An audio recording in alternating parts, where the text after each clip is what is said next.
Welcome to USA Global TV and Radio, where our mission is to provide education, entertainment, hope, and inspiration. USA Global TV and Radio connects you with experts and audiences all around the world every single day to help you succeed in business and to live a richer life. Visit us at usaglobaltv.com to learn about career and life-changing training and mentoring programs like the Listening Mentor. Subscribe to our newsletter to stay informed about our special programs and offers. Discover how you can become a guest on one of our shows or a host or producer of a USA Global TV and Radio show of your very own. That's USA Global TV and Radio, where the doctor is always in.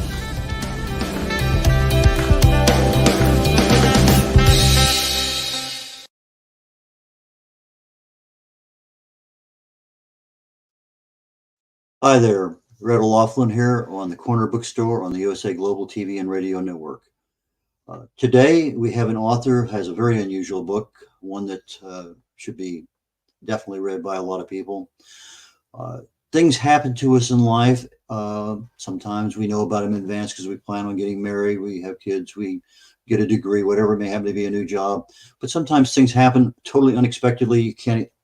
Nobody can explain to you the reason why. And one thing you can do is write about it. And that's what our author today has done. Betsy Gall, please join me. Hi there. Thank you so much for having me on the show. Betsy Gall is an author, a very recent author.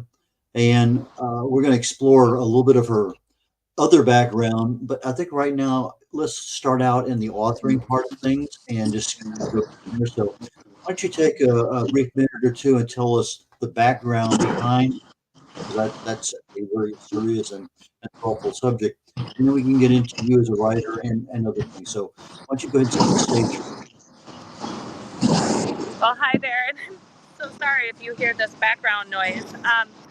My name is Betsy Gall, and I was married to an oncologist, Matthew Taylor Gall, for 20 years.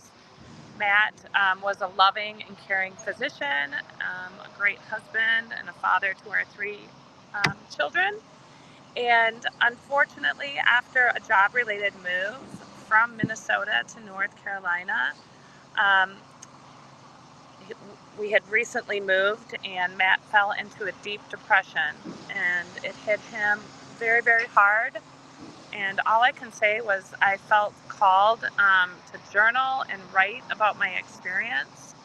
Matthew ended up taking his own life on Thanksgiving Day of 2019. And I published my book about a year after he died. I felt called to share our story because unfortunately we lose about 400 physicians a year to suicide. That's roughly one a day. Actually, it's more than one a day. I did not know that. Yes. 5 years ago, it's still pretty recent. I offer you my condolences. That's a tough one to hold, especially with little kids. Exactly. Yeah, it's been quite a journey. I write about not only about physician suicide, but about my faith in my book, and that's really what carried me through. Suicide is it's an awful and tragic way to die, and when a physician dies by suicide, it's just so complex. I mean, I tell everybody that my late husband went to work every single day to save lives. So the fact that he took his own is just, it's still, you're right. I mean, 4.5 years later, it's still so perplexing. And by the grace of God, my kids and I are doing great. And you just have to lean into your faith and whatever that may be. But that's really what's carried us through for the last 4.5 years. That was my next question. How are your kids doing? Oh, thank you for asking. Yeah, my oldest Grady is at Colorado State University. My son Gavin is a freshman at Tennessee, and then Sophie is a high school senior, and she'll be going to Ole Miss next year.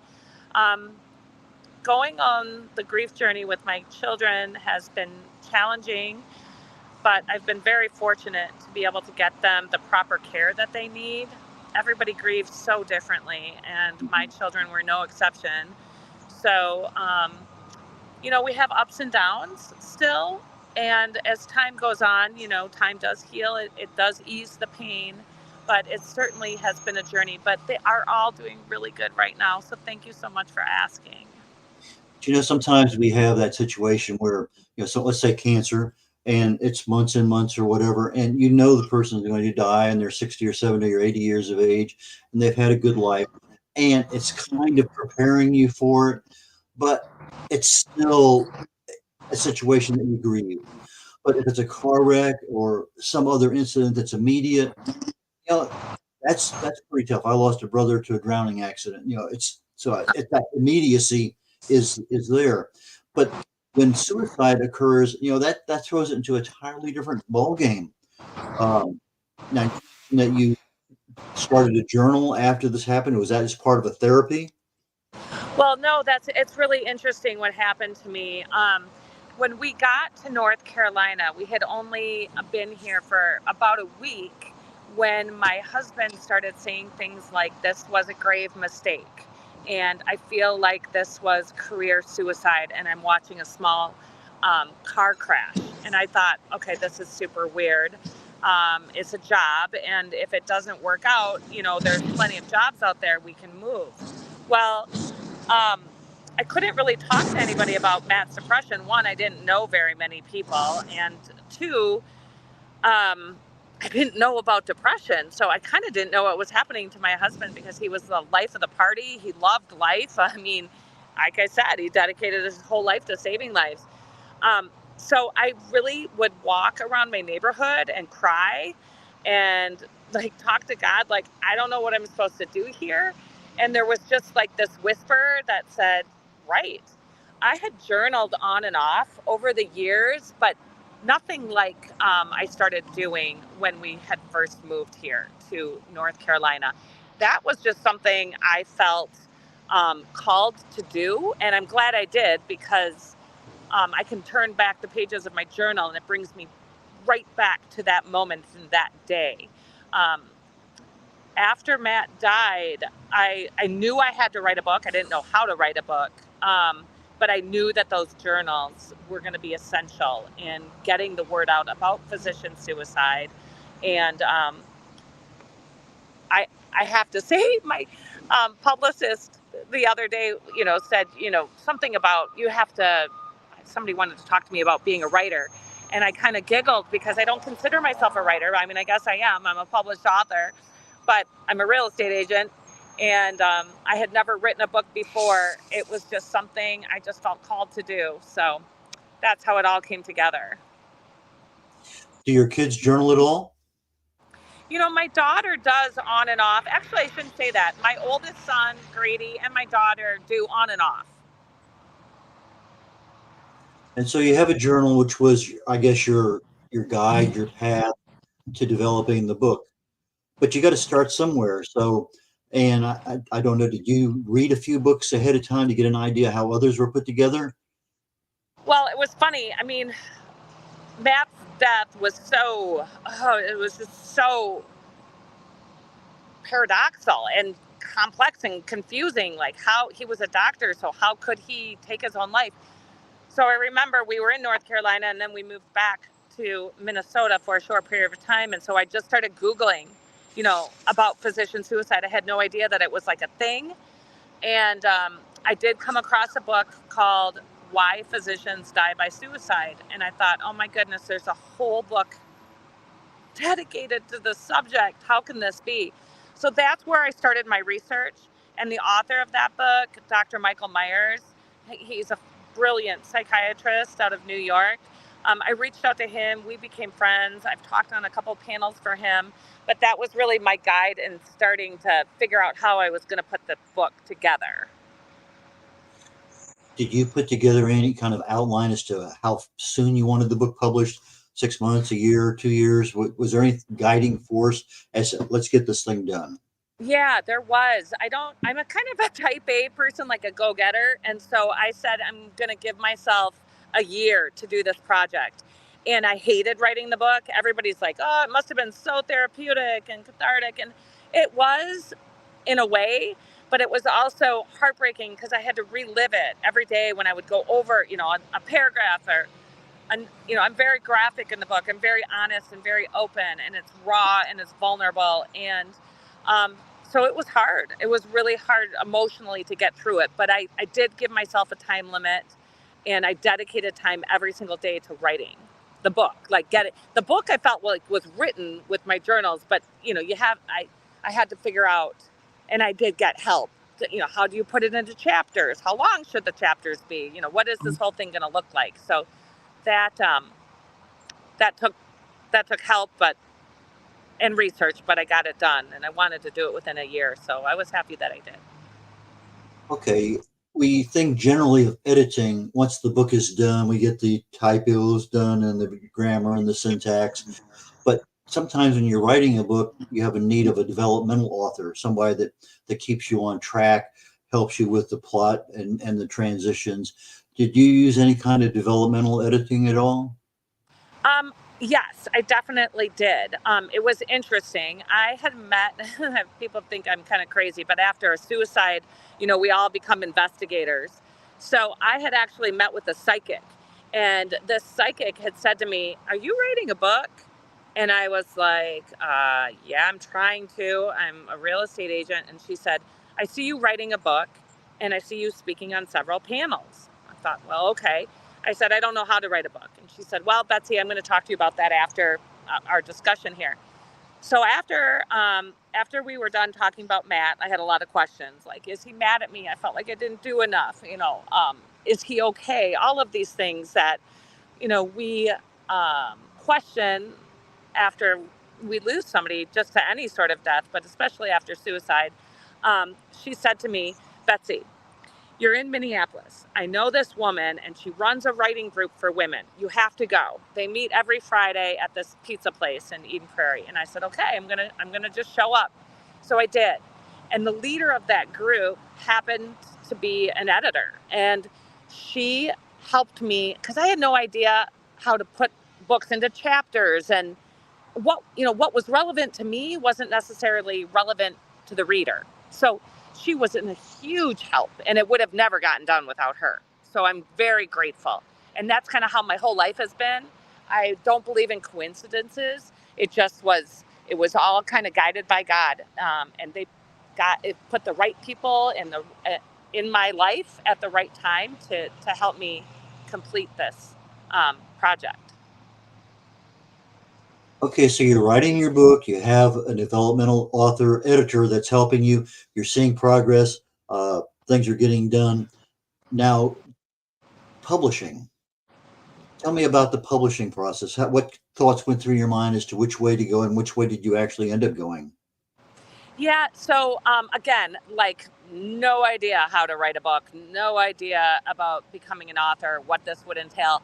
So my editor actually helped and guided me through the process of self-publishing. So I did find a local publisher up in Minneapolis, and I interviewed a couple different ones. And then, you know, you can also use Amazon. That felt a little overwhelming to me since I didn't know anything. And I found a great publisher. They wanted to read the first couple of pages of my book to make sure that it fit within, you know, their parameters. And she read it and she said, "This is right up our alley, and we'll help you get it done." So that's how that came together. And I'm grateful to Anne, my publisher, because she really pushed me at the end to get it done. I was so nervous. I mean, like, after all, these are my personal journals, and I just thought, what the heck were you thinking, Betsy? I mean, why are you doing this? But I had people that were behind me that really believed in my book and helped me get it done. Okay, so now you have the book written. You have somebody that's going to help you publish it. Were you doing any marketing on the book to kind of shorten that horizon a little bit?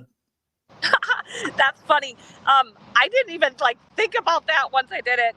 I kind of felt like, okay, God, I wrote the book, like you told me to write the book, and now I'm leaving it up to you. So I have a little bit of a presence on Facebook and Instagram. I've never hired anybody to do any of that for me, and I thought, well, this is how I'm going to get the book out. And so that's really all I've done. I've been very fortunate. You know, Matthew and I obviously ran with a group of doctors. That was our social circle. So we knew a lot of people.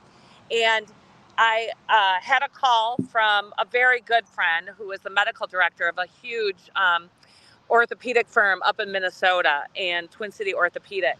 And he called me, I want to say, yeah, so it was about 3 years after Matt had passed. And he said, "Betsy, we just lost an anesthesiologist. He wasn't in our group, but he was a really good friend of mine. We just lost an anesthesiologist to suicide." He said, "I'm going to buy a book for every one of our physicians in our practice." And so they did. They bought 220 copies. And from there, it's really just been word of mouth. And it's kind of been fun to watch it just go, you know, out into the universe. But other than recently hiring a publicist, which is how I, came to be here on your show, I had not done any marketing, hadn't really even thought about it. I wish I had, but it's all seems to work out. So. Well, I believe a lot of things in our lives happen for a reason, and many times we'll never ever know the reason. Just that's the way God intends things to be, I guess. Just it is. But sometimes you get aligned, as you say, coincidences, whatever, and you end up with this publisher, this editor, this publicist, whatever it may happen to be. Things kind of just pop in. Have you noticed? I know that you're a speaker. How did your role as an author, now a speaker, how did that transition happen? That's obviously part of the marketing process. Yeah, actually. So Dr. Myers, who I talked about previously, who wrote the book, Why Physicians Die by Suicide, and he wrote his book a couple years ago, and that's really what he focuses on. It's a passion of his. He, his medical school roommate died by suicide back in the 70s, and he came back from spring break, and his roommate had died by suicide, and nobody talked about it. So he has been a fierce advocate, and again, just freak, I don't like to use the word coincidence, because I do think everything is guided by God. He was had a panel at the American Psychiatry Convention down in New Orleans. This was in 2022, and somebody canceled on him at the last minute. And so he called me and he said, "Would you step in for this person?" And I said, "Absolutely." So from there, it's just kind of taken off. I speak, I've spoken to several large hospital systems, and I speak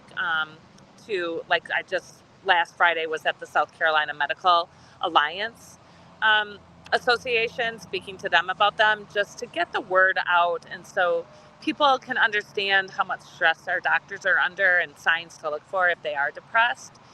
Like I said, I do this really just to spread awareness, and so that no family ever has to go through what ours has. So as part of your speaking, you're giving the clues, the little hints that this might be a problem. And if you have this and this, it probably is more than just a little coincidence. Things are really happening. So tell us a little bit about some of the telltale signs that suicide might become an issue, or how do you really know that depression in your loved one or whatever. So could you take a few minutes and just kind of go down the two or three things that you talk about when you're out there? Sure. Well, there's a buzzword in the medical community, and it's called burnout. And lots of people talk about burnout. Now, burnout is not a medical diagnosis. It's what happens to you when you're exhausted from work and just plain burned out. Depression is different. Depression is a medical term that we use to describe people that are highly depressed. And signs to look for are change in appetite, change in sleep patterns, um, ruminating. Matthew was always ruminating about his old job and how he made a mistake in leaving, and it was like he could not get over it, um, and that was so strange. He literally was a such an active person. He loved to grill. He loved to mountain bike. We like to go out to dinner. We're big skiers. Matt would come home from work and lay on the couch. I mean, that was not anything I had ever experienced before with him. So that was a really quick sign that things were not going well. I could not get him to seek help. And our physicians, unfortunately, are trained to not show any weakness. And Matt kept saying, I can't get help because I could lose my medical license, which was a real fear of his. And we are now teamed up with the Dr. Lorna Breen Heroes Foundation, and they are out there trying to change laws so that boards cannot ask these invasive questions um, about your mental health on, your licensing agreements, because it's a real stress for doctors when their livelihood could be threatened because they need to reach out to get help. I mean, it really doesn't make sense. So you just need to watch really closely. Like I said, I had never been around a depressed person before. So when depression hit Matt, and it hit him hard and hit him fast, I was like, what is happening? Um, so those are the signs that I saw in my husband. And those are signs for other people to, not only in your physician spouse, but, any spouse or any loved one. Those are signs to watch for. Hey, Betsy, you talked about you moved to North Carolina. Your husband was second guessing that decision. Uh, and I'm guessing prior to that in Minnesota, everything was hunky dory, or at least it seemed to be. But how much time was there involved from this initial uh, turnaround in his life before he actually took his life? Was it fairly quick, or was it a year, or what? 3 months. Oh, It was so quick. Yeah, it was so quick. And it was so, that's why it was like, we had just moved to this new town, and I have these teenagers I'm trying to get acclimated. And then my husband gets hit with depression, and I'm like, what the heck is going on? It was so fast. And, like I said at the beginning of this interview, about a week in, he started saying very odd things. Like, I feel like I'm watching a slow car crash. And I'm like, dude, it's a job. Like, if you don't like it, let's quit. And we had kept our lake home up in Minnesota. Let's quit and go to another, job. And he felt like a fool. He felt trapped. And he literally took his life on November 28th of 2019, which was about 3 months after we had just moved there. So it was fast. It can happen really, really fast. I mean, that's almost like coming home and finding out somebody died in a car wreck because they were coming home from work. I mean, boom. Uh, that's pretty tragic. I'm trying to adapt to that right now, and I just heard it. I can Yeah. imagine the feeling part of it. So you came out with the title of your book, "The Illusion of a Perfect Profession." Tell us a little bit about that.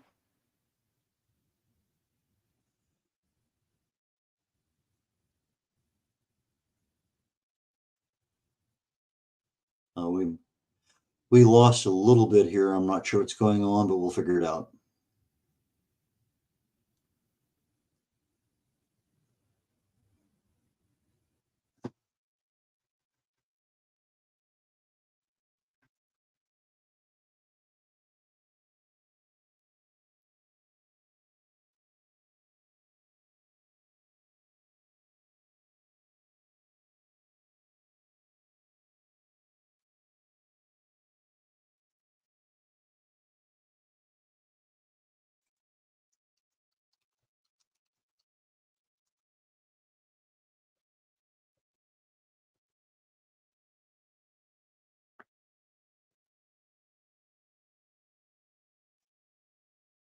Betsy, if you can hear me, we cannot hear you.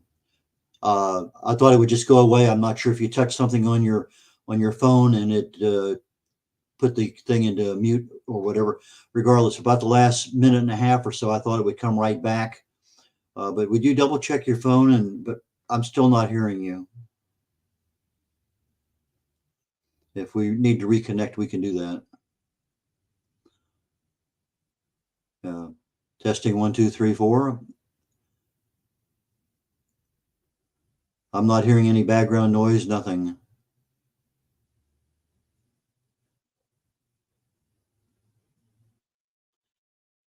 Why don't we do this? Why don't you go ahead and hang up and dial back in? Is that possible? And we still have a fair amount of the show to do. So if you can do that, go ahead, hang up, dial back in, and we'll rejoin the show here in just a moment. While we're doing that, one of the things that came to mind during the conversation with Betsy is that she started writing her book. She had some help at the beginning. She had a support group. She had people there at various times. But when you're thinking about writing a book and you have a social media account, Facebook, LinkedIn, whatever, think seriously about telling the world that you have a book you're writing, because that marketing program really should start at the same time that you actually start writing your book.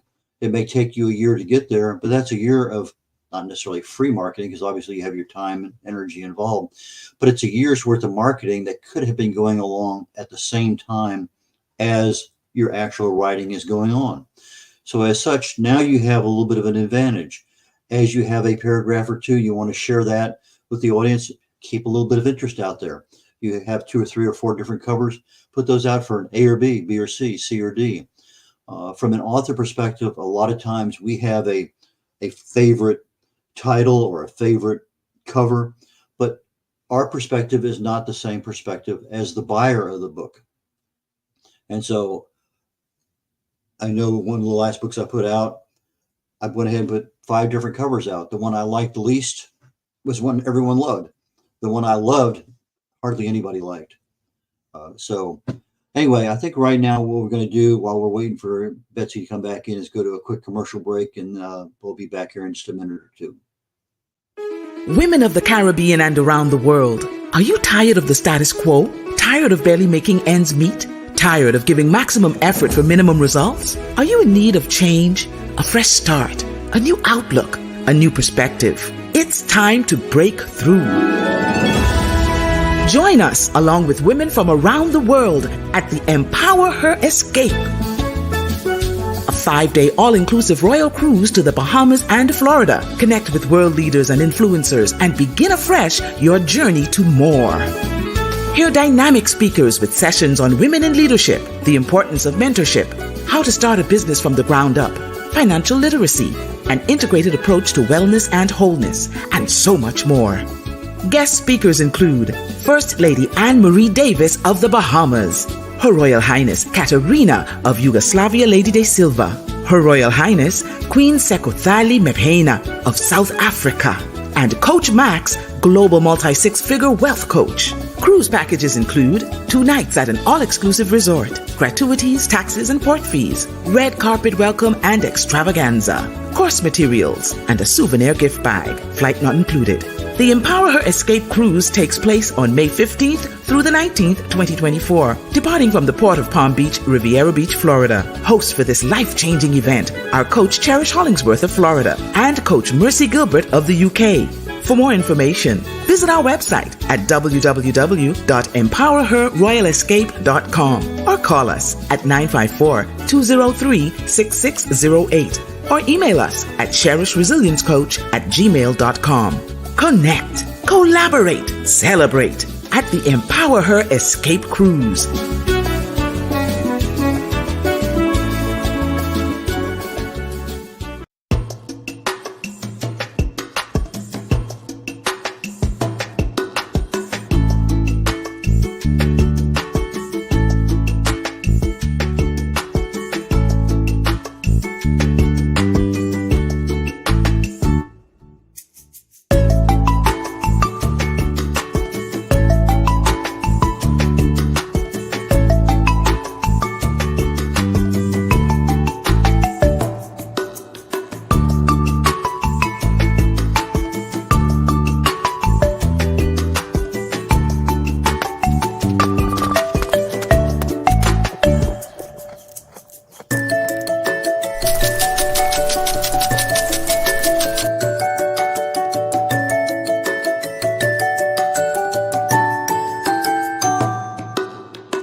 Hi, welcome back to the Corner Bookstore with Betsy Gall on the USA Global TV and Radio Network.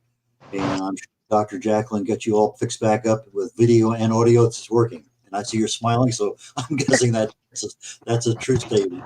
I am so sorry. Thank you, Dr. Jacqueline, for saving the day. I feel awful. I don't know what happened, but I am not techie. Okay, no problem. We had just, I think, broached the subject of how you got the title of your book. And that's kind of where I'd like to have you, the illusion of a perfect profession. You talked for about a minute that we weren't able to hear you. So could you go back and refresh us a little bit? Sure. So sorry about that. So I came up with the title of the book because I talk about in the book, at the beginning of the book, my idea of a perfect life. And I thought that I was going to have one. I was married to an oncologist. We had a great life. We had healthy children and we had been blessed. But being married to a physician is not easy. I found out over the course of the 20 years I was married to him, I had to do a lot of things by myself. I felt like a single parent a lot of time because Matt was working a lot and he was on call. So the illusion of the perfect profession is kind of, it's my take on what it is, because I thought that being married to a doctor was going to be life on easy street. And while Matthew loved his job and he loved his patients, the job itself is extremely difficult and only getting harder to navigate with everything that's happening right now within our healthcare system. I think people really need to kind of wake up and see what's going on, because these men and women do not have easy lives. So that's my take on it. I felt like I felt like from the outside looking in, people would think that we had a perfect life. And it was, while very charming and lovely and blessed in many ways, it was also really difficult and challenging.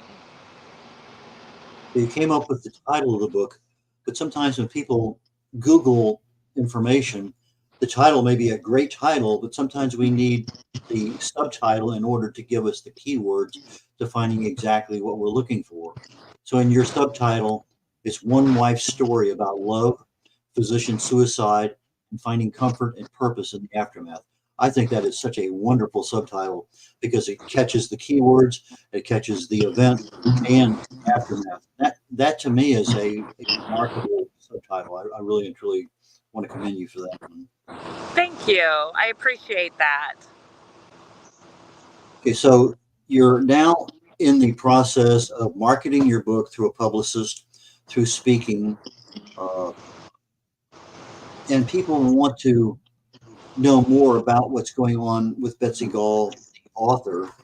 And I don't think we're going to have time today to go through the real estate portion of it, but let's go ahead and just conclude today and wait about 5 minutes left. Why don't we look at what are you doing to help, as you said earlier, awareness is a major key. We don't know that 400 people, physicians, a year are committing suicide. How are you getting this word out besides interviews like you're doing today and speaking? What other opportunities are you looking for that maybe this will bring to their attention? And what's your next 2 or 3 events that are scheduled that people could catch you? Well, I'm actually going to be speaking here in North Carolina at 2 different events, one in Greensboro and then one up in Asheville in September.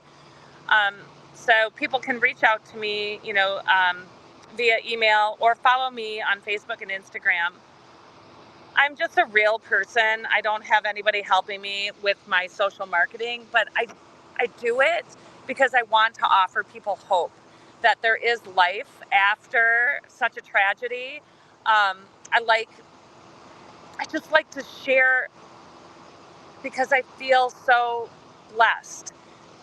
It is going through the grief process is not for sissies. It is hard. It is hard work. And if you can find the right people and just get up every day, put the coffee on, make your bed, put on your makeup, and just keep going through the motions, you will eventually get to the other side. I always tell people I will never move on from Matt Gall. He was too great of a person, too much of a character. He loved life. But I do have to move forward with my life. And I have found love again. Like I said, my children are thriving. My real estate business is booming. I'm really fortunate that I get to do all of these things that I love. And talking about my book and being an author and how it came to be is really fun for me, because if I did it, I'm telling you, anybody can do it. Are you taking advantage of any of the national days? I think September something is. My birthday is right around the same day as National Suicide Day, so it's one of those things that kind of. But do you take advantage of national holidays to market your book? Definitely. And I do quite a few speaking engagements in September, which is Suicide Awareness Month. And anytime I am asked if I am able, I love to help spread the word. Like I said, my goal in sharing is so that another family doesn't have to go through what we have. So um, you can follow me on Instagram and Facebook and see what I'm up to and where I'm at. I might write another book. That psychic told me that I was going to. I've been thinking about that. But anything is possible if you believe and you put in the work. Um, and I just think to myself that God is good all the time. And even though we have difficult life experiences, we all do. Eventually, we're all going to know somebody that passes away. If you have a relationship with God, you're just going to be so much better off. So that's what I've found to be true in my life, at least. I meant to ask you earlier, and I'm probably confusion regardless. You had a doctor that ordered a couple hundred books for his staff. Have you heard back from any of them whatsoever with regard to your book and what they get as a free gift? Yes, you know what, I have, and that's been really, really fun for me. The practice was up in Minnesota, and so Matthew knew a lot of the physicians, and that's another reason why I wrote the book, because nobody could believe that Matt Gall died by suicide. So I had to tell the story because I just felt it needed to get out there.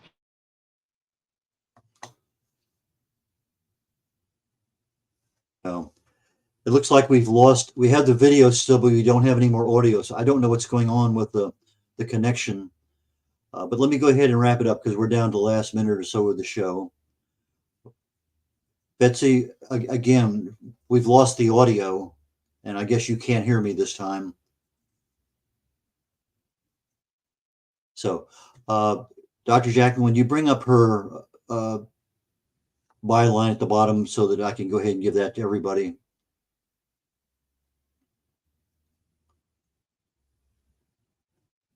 Okay. Okay. The illusion of the perfect profession. Betsy Gall 1. That's Betsy, Betsy Gall, Gall, and the numeral 1 at gmail.com. So Betsy Gall 1 at gmail.com. The illusion of the perfect profession. Paperback. Please give her an email. She's on Instagram at Betsy Gall, Betsy Gall 1. So please contact her, buy her book, and spread the word. I did not realize there's over 400 physician suicides a year. That totally astounded me. So it's always good when you learn new information, share that information with others. So with that, I'm going to wrap up the Corner Bookstore, but very, very shortly, and it looks like 20 minutes or so, the Wise Ones on the USA Global TV and Radio Network will commence. I'll be the host for that one. And Sri Ram Murthy is my guest today. And I'm really looking forward to this one. It's amazing. I had a wonderful conversation with him. So please stand by for that. And then the second one, right after that show at 1 o'clock Central, 2 o'clock Eastern, my Talking Heads program on the USA Global TV and Radio Network and others will commence. And we're going to talk a little bit more on the deeper dive into nutrition, specifically in the area of vitamins. So we do a little bit more on that today. So with that, I'm going to catch you all later on and see you hopefully again in a few minutes. Take care. Bye. Hello, everyone. I'm Simon MacDonald. I live in the West Highlands of Scotland, a very beautiful part of the world. Seems a long way from the USA Global TV station. But remember, USA Global TV is worldwide. It's a fantastic platform. And every Wednesday, I come along here as part of the show of the United Kingdom News and Culture. And it's just like a family reunion each time. It's one of these amazing stations that has such a beautiful, friendly, and intelligent atmosphere as well. And we reach out to an audience in the most unimaginable places. And I came here, I don't know, must be over a year ago now. I was introduced by Dr. Philip Chan, and I met Ian Plum-Turner and Helena Chard, who are co-presenters on the show. And then Diane Floyd-Bem came along as well. And I mean, the five of us, Dr. Jacqueline, of course, who is our host and our mentor, has just made this show work so well. Tremendous people, lovely time we have, and we impart a lot of information, a lot of knowledge. Nothing's rehearsed. It's all done off the cuff, and it all just gels. And we get great feedback from people coming back and saying how they're enjoying the show. It's lovely to hear, and it's lovely to get that interaction from outside as well. And we're all listeners, and some of us are elevated listeners as well. So we enjoy every second of it, and we hope you do too.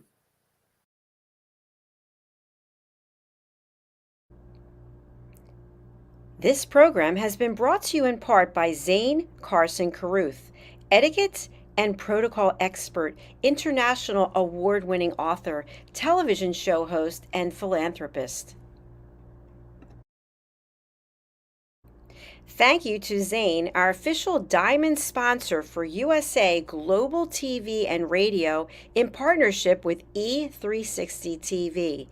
Zane is the author of The World's First Tooth Fairy Ever, as well as many other children's books. She's also the television host of Elegance, Polished Demeanor, and Posh Living, seen on USA Global TV and Radio.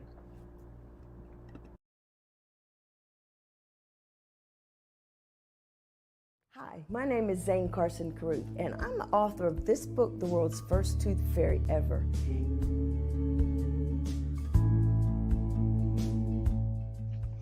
Reading is magic. Studies have shown that reading to your children lays the foundation for greater success in life. Reading helps develop language and vocabulary skills. It helps improve memory, and it encourages curiosity and inspires creativity. The benefits are immeasurable, and as a parent, you'll benefit too. In only 10 or 15 minutes a day, you'll be creating more memories and a bonding experience that will last for years to come. So take time to read to your children. Read them books about things that engage and interest them. Tales of fairies and magic fascinate children, and as everyone knows, the Tooth Fairy is at the top of the list. If your child loves magic, wands, adventure, and what child doesn't, you'll love reading them books from the trademarked series The World's First Tooth Fairy Ever. Follow along as Abella, the world's first tooth fairy, accidentally starts the tooth fairy tradition. Learn the tricks of being a professional tooth fairy in the book Abella Starts a Tooth Fairy School. Your child's imagination will soar as you read the adventures of Abella and her magic wand.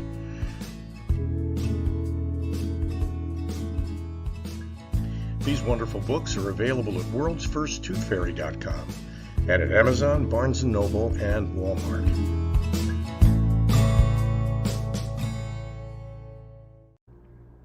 To learn more about Zane, contact her through her website, zanecarruth.com, ZaneCarruth.com. Order Zane's books and merchandise. Contact her about being a keynote speaker at your next event.